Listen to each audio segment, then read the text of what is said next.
tuzosubira kubona yibye anyonora agira iturire agasesa ku itunga ry'igihugu amenye yuko afashe atazofasiriye kuronka akazi mu Burundi kamuha umushahara wa leta. Natwe yuko indongozi ntimubikomera amashi mugaragara ndababwire ubu iyo mbonye ahantu bavuze ko ari wasesa ku itunga ry'igihugu vuga nti ntiziragiwe iryo zina tuzorishyira ku kiraho turyandike ku buryo atazofasiriye kuronka akazi muri iki gihugu.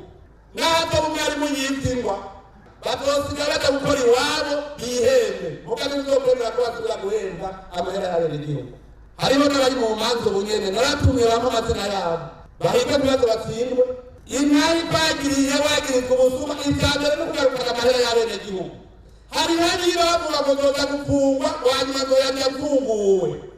Nagira ndababwire tuzogurisha ibintu vyabo twiriye twe n'abenegihugu. Murazi mwese ko nabemereye ko bigiye kuba umusuku wanyu. Abafasha rero nabo bumve yuko nabo ari abasuku b'abenegihugu. Uwuzorehemukira abenegihugu ntituzoba turi kumwe, nanjye nzomwiyambura.